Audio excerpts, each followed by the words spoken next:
What's up, guys? Welcome back to A Nervous Trek. Welcome to the Miami Cruise Terminal. If transportation is one of your concerns, don't worry, you can easily get an Uber. It only cost us $7.52 plus tip to get here from downtown Miami. The Sunrise was leaving from Terminal F. There were plenty of porters ready to grab our bags. This was one of the easiest boarding processes we had. It was actually so quick that they let us go through the Diamond and Platinum Lounge. One of our secrets to keep this stress-free is we have a cruise binder. So we put our passports, our boarding passes, everything else in there, and we're ready to walk right on through.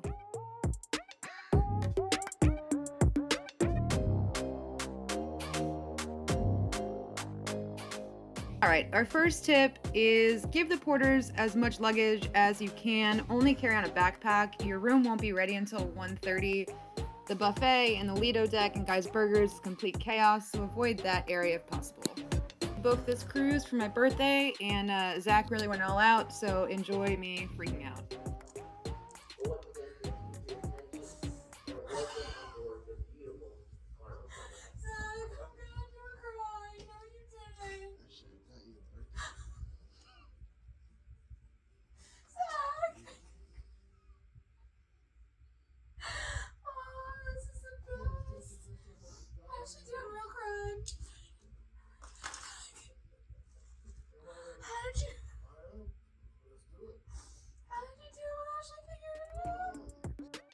Downside, you see the super rad TV. Unfortunately, it only worked 3 out of 5 days of our cruise.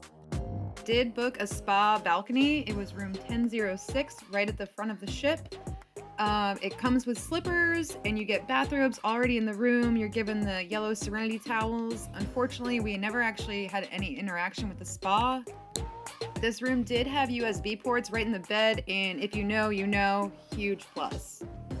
Then it was time to sail away and start our cruise to Grand Cayman.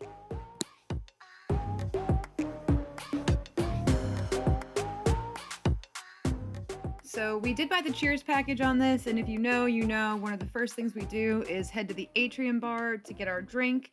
If you haven't received your key card yet, no frets. You just use your boarding pass. They will write down your room number, and it will go towards your Cheers package. We did really love this ship. So we've been on Magic and Vista, Magic twice. This one just had so much character. It felt elegant. It was just beautiful. We love the tall ceilings, the tall elevators. Comment down below. Do you guys like the newer ships or do you prefer the older style of ships?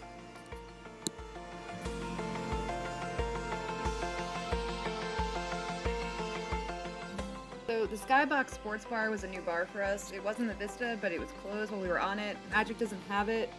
I really recommend this bar. No one ever seemed to be in there. Granted, our cruise wasn't on a Sunday, so there wasn't any live football or any games going on. It was always quiet, and you can walk right through to the casino. This ship does have 8 bars. That's not including like Serenity Deck or some of the other smaller ones that are open, like the theater bars. Cherry on top is where you go. We did have an issue with our birthday package, so we were missing the wine glasses, and they sent us the cherry on top to fix that problem. They refunded us $15, and then we went into the warehouse, and you know, Queen Ski Ball.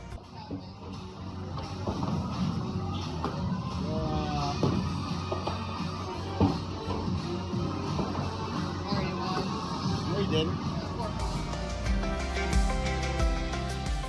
Another good tip is make sure you download the Carnival Hub app before you leave. Once you're on board, you're gonna turn your Wi-Fi on and turn your phone onto airplane mode and connect to their Wi-Fi. This app gives you all the fun times, so you're gonna see they do diamond sales, they do liquor tastings outside of all of these shops. They have cologne and perfume sales, and it's very helpful to just have that. It's gonna show you all of your show times, your dinner times, you check in for dinner on that app, so make sure before you leave, you definitely download that app and have it ready to go by the time you're on the ship. One bummer for us was our gift shop was basically a giant sidewalk sale the entire time. As you can see, it was closed for renovation. So what was out there, and if they didn't have what you wanted out there, you were kind of stuck. Luckily, I was able to get my Carnival Sunrise Spirit jersey. One thing we really liked about this ship was the Lido deck. It was a little bit different. So it's more bleacher style seating than it is having multiple decks stacked on top of each other. It did have Guy's Burgers and the taco joint. It had the bars you're used to, but it also had 2 whirlpools on the front of the ship and not just the back of the ship, which was rad. We really enjoyed that. We do always tend to lean towards the Red Frog rum bar. We never really hit the tequila bar. And one of our pro tips is to always order a shot of vodka with an energy drink. So instead of a Red Bull vodka, we get a shot of Tito's and then we order a Celsius. And they'll give you that full can of Celsius, so you're really getting your bang for your buck there. You're getting your alcoholic drink and the energy drink, and it keeps you going all night long. All right, this is my number 1 pro tip. Wait until everybody else goes to dinner and then go snag a whirlpool hot tub. You're never gonna get in one alone unless you wait until everyone's at dinner. Speaking of dinner, we actually went to the main dining room the first night of our cruise, which we've never done. We had signed up for early dining, but when we got to our room, our ship key said anytime dining, which actually worked much better for us. Pro tip, wait until you see the main dining room menus or check them out on professorcruise.com. We had booked Cucina del Capitano, and turns out that menu was basically the first night of the dining room, so I canceled those and we ate it in the main dining room and saved ourselves $35. One thing we really loved about the Vista was the Havana bar and the live Latin music and the dancing. So we were really happy that they had a lot of live Latin music in the atrium and we could still dance and have a great time.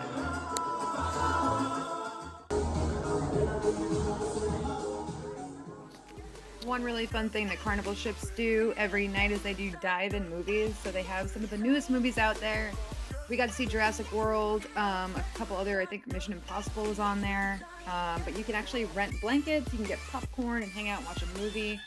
We chose to explore the ship while it was quiet after dinner. I think a lot of people had gone to bed, they were tuckered out.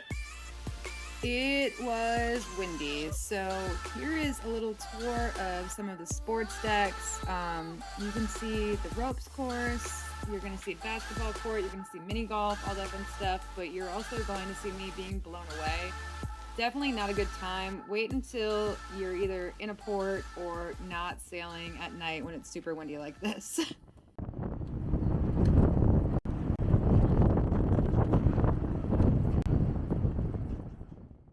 Again, make sure you have that Carnival Hub app downloaded, especially if you have kids that are interested in the sports deck. There were some funky hours for the ropes course and mini golf. They close pretty early. Also, you need to wear closed-toed shoes. They do some free throw contests over at the basketball court. They have open pool time at the pool tables where you can learn how to play pool. And they also do some shuffleboard contests.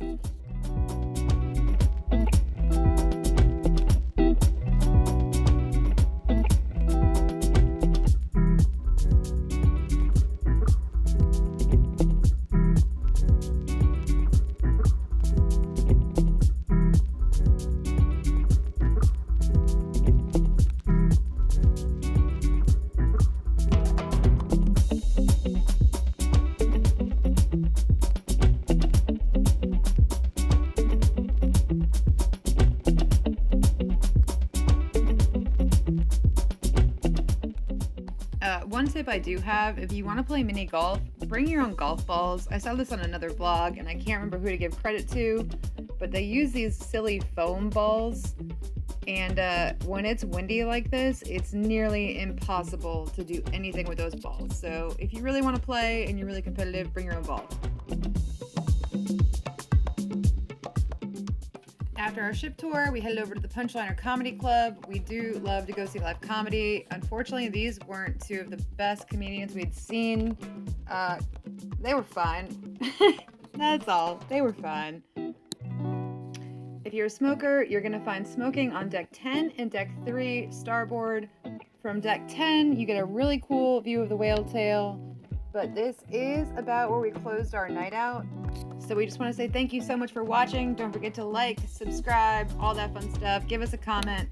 We have more videos coming out from both ports. Day 2, we have Deal or No Deal. Oh yeah. Don't forget to hit up that Carnival Deli before you go to bed.